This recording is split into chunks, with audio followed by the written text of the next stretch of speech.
important de connaître nos droits parce que nous vivons dans une société, nos droits et nos devoirs vis-à-vis du gouvernement, vis-à-vis aussi de la population.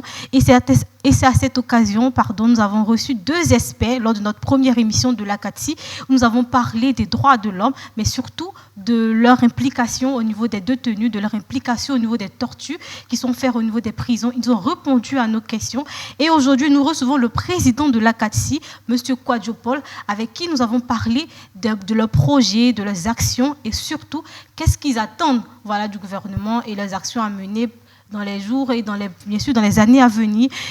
Ravi d'être en votre compagnie. J'espère que vous êtes bien installés. Et nous, c'est parti pour cette 2e émission.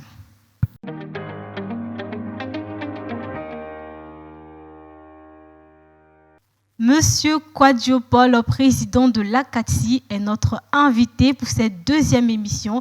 Je vous l'avais dit à l'entame de cette émission, notre émission est consacrée aux droits de l'homme parce que nous sommes quand même des êtres humains. Nous avons nos droits et nos devoirs vis-à-vis de la société, vis-à-vis aussi du gouvernement qui ont aussi des droits et des devoirs envers leur population. Monsieur Kwadjo Paul, bonjour. Bonjour madame. Toujours un plaisir de vous retrouver sur ce plateau. Merci.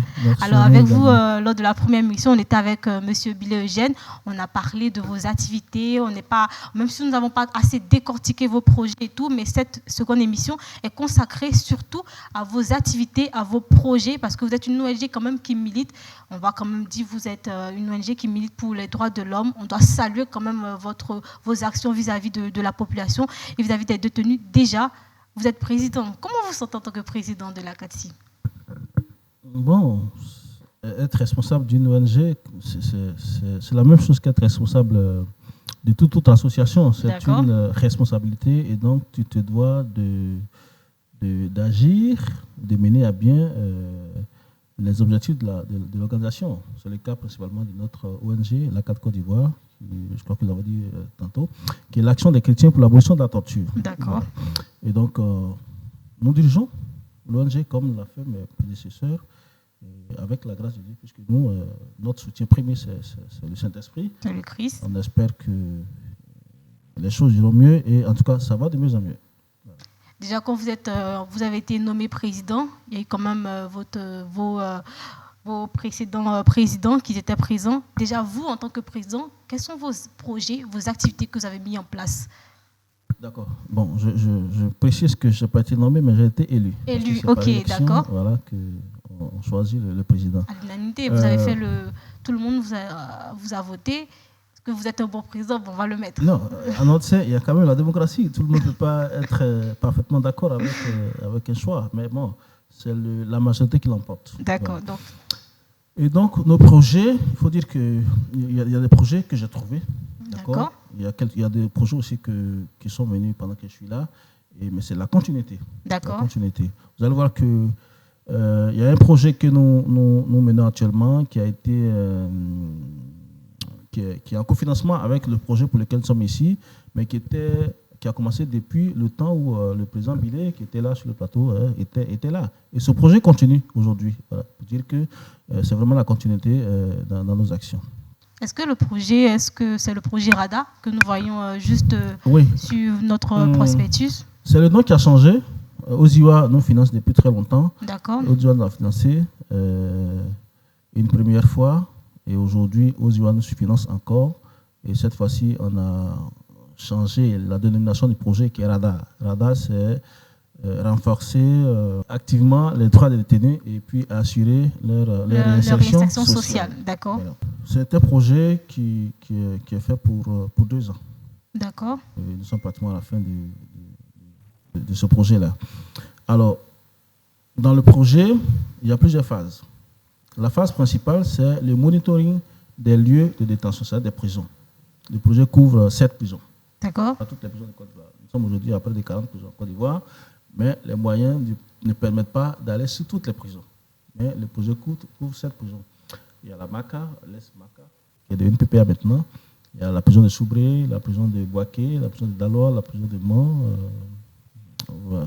D'Aboisseau, de Boaké, voilà. D'accord. Donc, de Dabou aussi, voilà, la prison de Dabou. Et dans ce projet qui est orienté aussi vers la détention préventive et vers aussi la réinsertion. D'accord. C'est pourquoi j'ai dit que c'est une suite du projet passé. D'accord? Donc, les détenus vont faire le monitoring des lieux de détention. Ils recensent des personnes qui sont en détention préventive de trop longue durée. Et nous travaillons avec des avocats référents. Et ces dossiers, ces personnes-là recensées, les dossiers sont remis aux avocats qui vont auprès des tribunaux pour pouvoir plaider afin qu'on puisse avancer sur ces dossiers-là. Parce que, comme je l'ai dit dans notre émission, il n'est pas normal que quelqu'un soit détenu trop longtemps. La détention préventive, c'est une mesure exceptionnelle. Ça ne peut pas être la règle. Et donc, l'action que nous menons dans ce projet-là, c'est de veiller à ce que cette détention préventive-là soit pas la règle et qu'elle ne soit pas trop longue. D'accord. J'ai vu qu'au niveau des activités prévues, on voit plaidoyer et action de sensibilisation. Très bien. Comment bien vous... Oui, bon, ne pas vous couper. Hein. Allez-y. Plaidoyer parce que, comme je l'ai dit tantôt, le projet a commencé il y a un peu longtemps et on a pu acquérir des avancées. Vous allez voir que dans le code pénal avant 2018, on avait des soucis sur les délais de détention préventive. D'accord. Mais grâce à nos plaidoyers, grâce à la sensibilisation, l'État a accepté de revoir les délais de détention préventive. Et au point où aujourd'hui, en 2018, on a eu une réforme du code de procédure pénale qui a balisé un peu les délais de détention préventive. Mais on se rend compte qu'actuellement, ces délais ne sont pas toujours respectés. D'où nos plaidoyers. D'accord. Auprès des autorités afin que tous les moyens soient mis en place pour que les délais de détention préventive soient véritablement respectés. D'accord. Nous faisons aussi le plaidoyer pour que les conditions de détention des détenus soient améliorées au niveau de la nourriture, au niveau de la santé et la réinsertion également. Nous menons des activités de réinsertion dans ces prisons-là. Je crois qu'à Daloa, par exemple, on fait le perlage. C'est une activité évidemment féminine. Les femmes apprennent à faire. Voilà. Et on en vend. Et on forme les détenus à cet effet-là. On fait aussi la cordonnerie. La cordonnerie. La cordonnerie à Daloa, on a fait la cordonnerie à Soubré. Et aujourd'hui même, il y a des détenus qui sont sortis et qui sont installés à leur propre compte. D'où l'importance de ce projet qui, en tout cas, est très bien. Est-ce que c'est vous-même qui financez ces détenus? Non, c'est la Fondation Osiwa qui finance le projet. D'accord. Les détenus sont d'abord sélectionnés, formés et à leur sortie sont accompagnés par un kit d'installation. Ok. Vous les formez étant en prison? Oui, bien sûr. On recrute des formateurs à l'extérieur. Avec l'accord du gouvernement? Bien sûr, bien sûr, Okay. bien sûr. Tout ce que nous faisons, c'est avec l'accord de l'État de Côte d'Ivoire, avec l'accord des autorités pénitentiaires. Est-ce que les détenus sont sélectionnés ou est-ce que vous faites des sélections au niveau des détenus? Bien sûr, parce que le projet, le financement ne peut pas couvrir tous les détenus. D'accord. Vous allez voir que dans ce projet spécialement, on privilégie les femmes et les mineurs qui sont sélectionnés et puis sont formés. Les formateurs vont en détention chaque semaine, 2 ou 3 fois selon la disponibilité, et ils forment ces détenus-là au perlage, à la cordonnerie, à la pâtisserie aussi. D'accord. À Boaké, par exemple, c'est la pâtisserie qu'on fait là-bas. Donc, on les forme, et lorsque ils sont bien formés, quand ils vont sortir, il y a un kit d'accompagnement. On a déjà commencé l'accompagnement. À Boaké, on a fait partie les gazinières, là, pour leur permettre à leur sortie de pouvoir s'installer. Vous sélectionnez combien? Est-ce que 100, 50? Vous avez un nombre exact au niveau des sélections? Si j'ai bonne mémoire, c'est 90 personnes sur l'ensemble des prisons qui sera sélectionnées pour être accompagnées par un kit d'accompagnement. Vous avez parlé que c'est un projet qui dure sur 2 ans. Est-ce que juste après 2 ans, c'est un projet qui va s'arrêter ou vous allez continuer? De fait, le projet va s'arrêter, mais nous continuons les plaidoyers auprès des ambassades, auprès des fondations, auprès des bailleurs, afin qu'on puisse continuer parce que la portée du projet est tellement essentielle. La question de la réinsertion est primordiale. Parce que, malheureusement, on en parle, les tests, les statistiques relativement à la récidive, mais on constate que, puisqu'on va souvent en prison, que beaucoup de détenus qui sont là sont déjà passés là une fois. Ils sont venus, sont partis, ils sont revenus. Et ça, c'est majoritairement dû à l'oisiveté.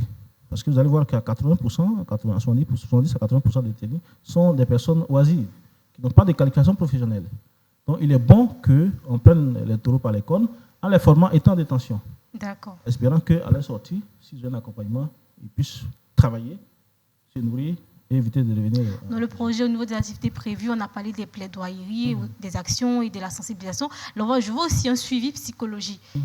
Le suivi est fait pendant ou après que les détenus sortent? Le suivi psychologique, on a recruté un psychologue qui forme nos bénévoles. D'accord.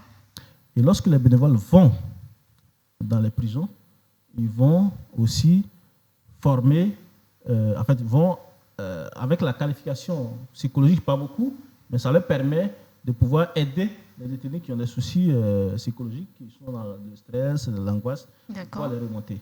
En plus de ça, le psychologue va sillonner les différentes prisons concernées pour aussi former les agents sociaux. Vous savez, dans les prisons, il y a un type de personnel qu'on appelle les agents sociaux qui sont chargés d'entretenir les détenus, en tout cas sur le volet social des détenus. Donc, ces personnes seront aussi formées et à leur tour vont pouvoir aider les détenus qui ont des soucis psychologiques. Est-ce qu'il n'y a pas de difficulté lorsque vous approchez ces détenus? Parce que quand même, vous approchez des détenus, est-ce qu'ils sont quand même réticents ou d'autres acceptent facilement que vous les aidez? La plupart des détenus sont vraiment ouverts. D'accord. Ils sont vraiment ouverts. Et, vous savez, ils sont en détention. C'est une maison close, en quelque sorte. Exactement. Donc, ils veulent même qu'on aille vers eux.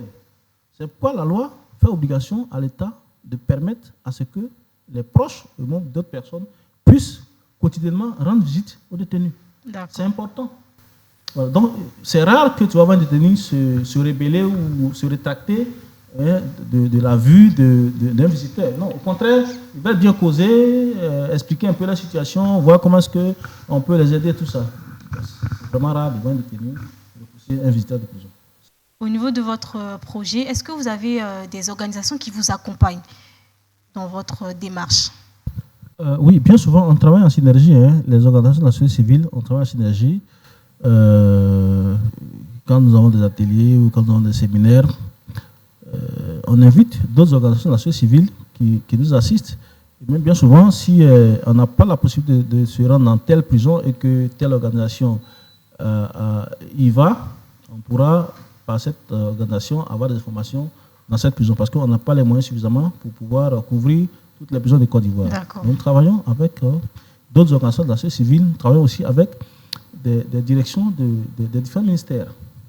Récemment, nous étions au ministère de l'Emploi parce qu'on a estimé qu'il est bon que les programmes du gouvernement relativement à la formation aux professionnels à l'école de la seconde chance puissent aussi bénéficier aux détenus, parce qu'ils ne sont pas exclus de ça, en réalité. Donc, on a été fait un plaidoyer.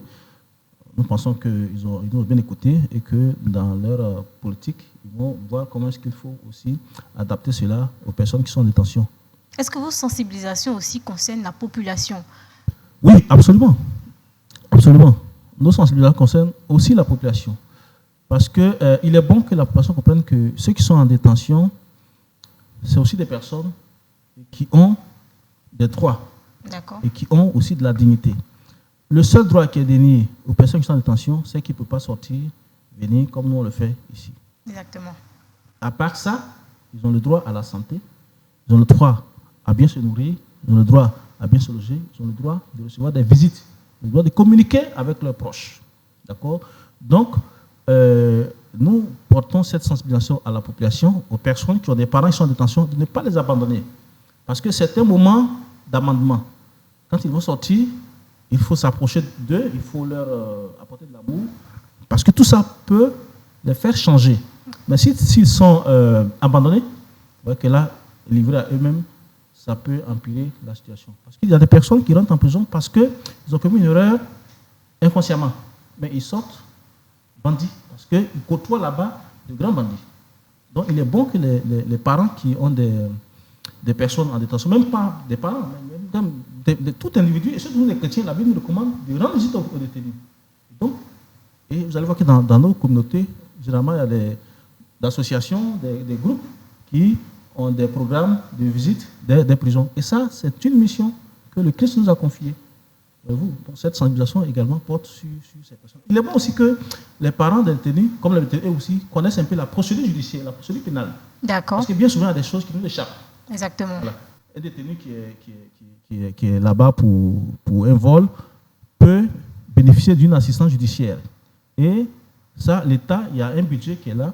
Donc, il faut savoir que l'assistance existe, faire la demande et puis bénéficier de cette assistance-là. C'est-à-dire un avocat qui va t'accompagner pour que, éventuellement, ton dossier puisse avancer vite. Mais quand les gens ne savent pas, les populations ne savent pas, donc là, souvent, ça freine les choses. Plusieurs fois, on a eu des appels où on a donné des conseils à des parents. et qui ont procédé à certaines choses, et ça a bien marché. On parle ici de vos zones d'action. On voit Abidjan, Aboisseau, Boaké, Dabou, Daloa, Mans, Soubré. Est-ce que ce sont des villes qui ont été ciblées ou vous-même, vous avez décidé d'aller dans ces différentes villes? Oui, généralement, nous ciblons ces villes en fonction de, la densité de la population carcérale, et puis de la densité de la précarité carcérale. D'accord. Il y a des prisons qui sont assez difficiles quand même, il faut le dire. Hein. Quand on parle de la prison de Soubré, c'est une prison assez difficile. Donc on estime qu'il est bon que nos actions puissent aller vers ces personnes qui souffrent davantage. Contrairement aux détenus, bon, il n'y a pas de prison 5 étoiles. Mais quand vous allez en Bayakro, ils ne sont pas assez nombreux, c'est vrai. On ne dira pas que là-bas ils vivent bien, mais contrairement à d'autres prisons, donc c'est un peu suivant cette logique cette analyse que vous avez décidé. Ok. Les Alors moi j'ai quand même une question. Est-ce que votre projet concerne aussi, par exemple, si un détenu a pris 20 ans, 30 ans, voire même une peine de mort, est-ce que vos projets aussi concernent ces détenus? Oui, je vous ai dit ici que la peine de mort n'existe pas en Côte d'Ivoire. D'accord. Encore n'existe plus. Okay. Donc vous n'allez pas... parce que la peine de mort, c'est la condamnation capitale. C'est-à-dire qu'on te condamne, après on t'exécute. D'accord. C'est la peine de mort. Okay. Par contre, la condamnation à vie, ça existe et il y en a. Voilà. Donc quand les personnes sont détenues, sont condamnées, en principe, on n'a pas grande manœuvre. Parce que notre objectif, ce n'est pas que des personnes soient libérées, mais que soit ils soient condamnés, suivant la procédure, si effectivement ils sont auteurs de l'infraction qui leur est reprochée, et puis que leurs conditions d'incarcération respectent les règles, que leur dignité soit respectée. D'accord. Donc quelqu'un qui est condamné à 10 ans, 15 ans, 20 ans, ce qu'on peut faire, c'est de lui donner des conseils pour qu'il se comporte bien, parce qu'il y a aussi cette procédure. Quand un détenu se comporte bien, après un temps d'épuisement de la peine, en fait, une partie de la peine, il peut bénéficier de liberté conditionnelle. Donc ça aussi, nous agissons dans ce sens-là. D'accord. Et pour ceux qui sont en détention préventive, souvent, on leur donne des conseils qui peuvent demander des libertés provisoires. Ils peuvent écrire au juge pour dire que ouais, c'est vrai, je suis ici, ça fait 2 élections en détention, je ne suis pas encore jugé. Mais bon, en attendant qu'on me juge, je peux aller travailler, faire des choses parce que j'ai des enfants et tout ça. Exactement. Et la loi permet, il y a des personnes qui font cette demande-là et qui sont libérées le temps que la clôture de l'inscription soit faite. Est-ce qu'il y a un suivi après, lorsque les détenus sortent? Est-ce que quand vous financez leur projet, est-ce qu'il y a un suivi? Oui, vous avez un délai le suivi n'est pas très facile parce que tout ça demande de l'argent. D'accord. Bien souvent, les lignes budgétaires ne couvrent que le temps de formation et puis le kit à la sortie. D'accord. Mais à notre niveau, nous avons des mécanismes, puisque nous aussi, nous sommes dans l'association, nous cotisons. Donc il y a quelques-uns détenus qui sont sortis que nous suivons. Mais ce n'est pas assez, ce n'est pas suffisant. Mais on fait l'effort de suivre quelques-uns pour que ça serve aussi d'exemple aux autres. Nous avons aujourd'hui à Votre micro, s'il vous plaît. Qui a fait la coiffure. Votre micro. Qui a fait la coiffure homme et qui est installé, en tout cas très bien installé. On nous envoie les photos parce qu'il y a une agence sociale là-bas qui le suit et tout ça. En tout cas, on a des cas qui ne sont pas nombreux, mais quand même...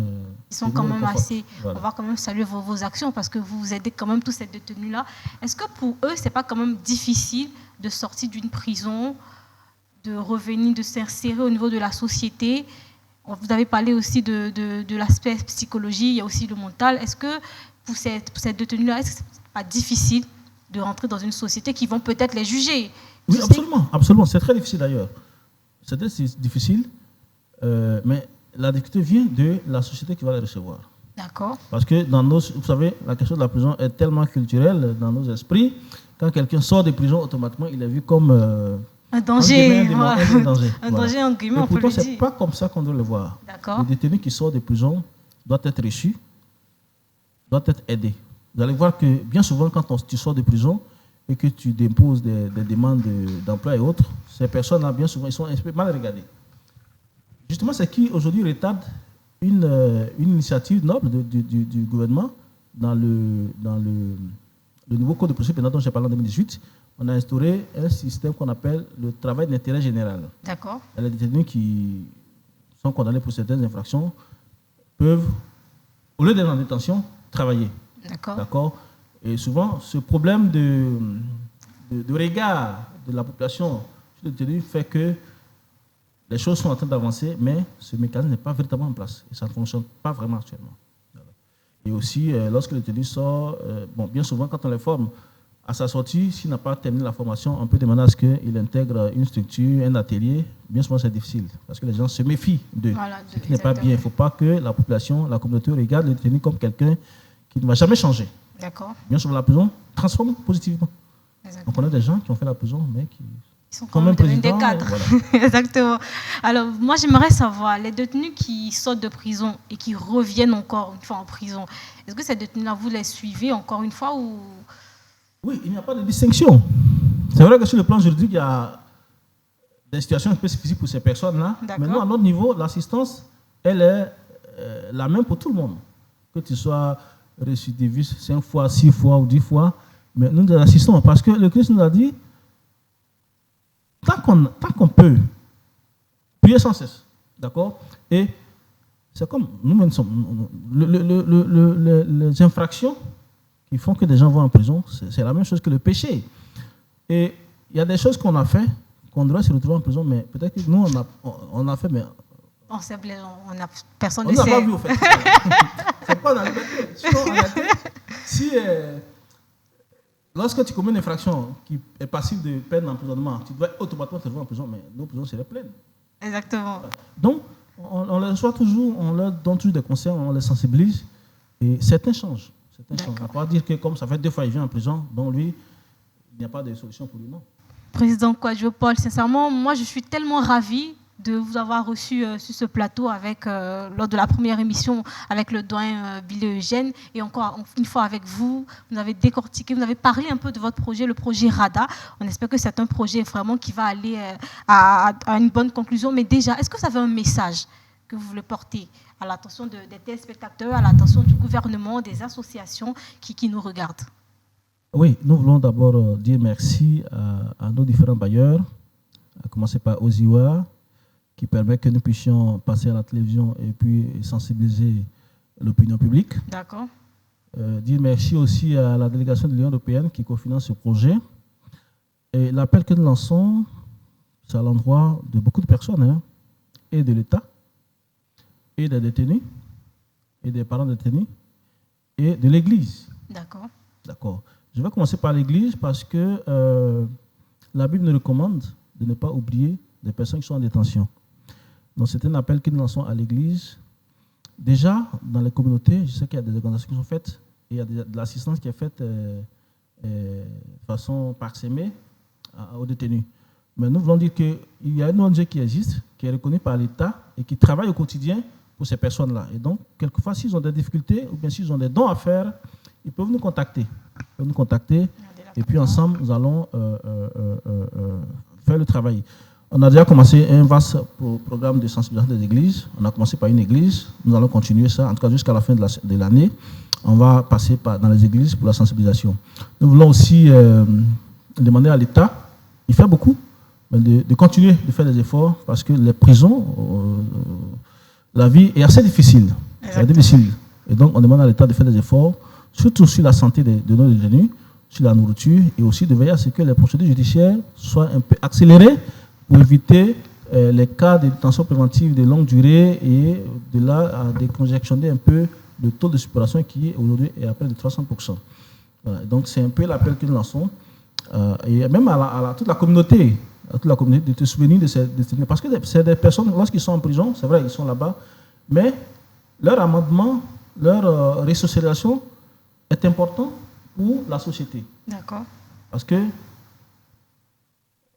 une personne dangereuse qui est dans la société, ce n'est pas pour moi seul, ce n'est pas pour X ou Y, mais c'est pour tout le monde. Donc, il est bon qu'on fasse de sorte que ces personnes puissent changer, puissent être resocialisées et qu'il y ait une certaine quiétude dans la société. L'objectif, c'est que les prisons soient désertes.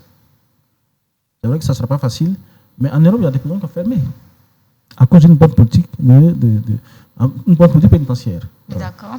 Donc, c'est un peu l'appel que nous allons lancer et de dire au gouvernement que nous travaillons pour nous. Nous ne sommes pas en conflit. Lorsque nous constatons des choses que nous interpellons, l'objectif, c'est que ça se passe bien. Et lorsque ça se passe bien, c'est pour nous tous. Exactement. C'est pour nous tous. Et d'ailleurs, c'est l'État que nous remercions parce que, justement, c'est parce que l'État a la volonté que ça se passe bien, qu'il nous donne les autorisations et que nous allons en prison pour voir tout ça. Voilà, et donc, c'est vraiment l'appel que je voulais lancer. Dire merci aussi à votre télévision de nous avoir invités. On espère que ça ne sera pas la première fois parce qu'on a beaucoup à dire. La sensibilisation doit toujours continuer pour le bonheur, pour la dignité des personnes en détention. Et ça sera un plaisir pour nous de vous recevoir encore une fois sur ce plateau parce qu'il est important quand même d'informer la population. Il est aussi important que le gouvernement et même la population ivoirienne connaissent votre ONG parce que vous quand même vous militez pour des personnes qui n'ont plus peut-être besoin de plus d'espoir parce que parmi ces détenus-là, il y a d'autres qui ont perdu beaucoup d'espoir, il y a d'autres qui ne veulent même plus vivre sur cette terre et grâce à vous, grâce à votre ONG, ces personnes-là se maintiennent et sincèrement, moi je pense qu'avec toute l'équipe de la télévision et même de la chaîne, nous sommes ravis de vous avoir eu sur notre plateau et ça sera un grand plaisir. Et on espère vraiment que nos chers téléspectateurs, vous avez pris plaisir à suivre cette émission et n'oubliez pas, la CATSI est une ONG qui milite pour les droits de l'homme. Si vous avez bien sûr des besoins, déjà vos sièges, est-ce que vous êtes situé? Notre siège est situé à Angré, 7e tranche au sein de la Caritas nationale de Côte d'Ivoire. Vous êtes situé à Angré, 7e tranche, oui. Au sein de la cathédrale. La Caritas nationale. Donc si vous avez quand même des besoins ou bien d'autres questions, et si par exemple nous avons des organisations qui ont envie de vous suivre et de vous aider dans votre projet, sincèrement, n'hésitez pas à aller les voir. Et nous, on vous dit à une prochaine fois. D'ici là, portez-vous bien. Au revoir.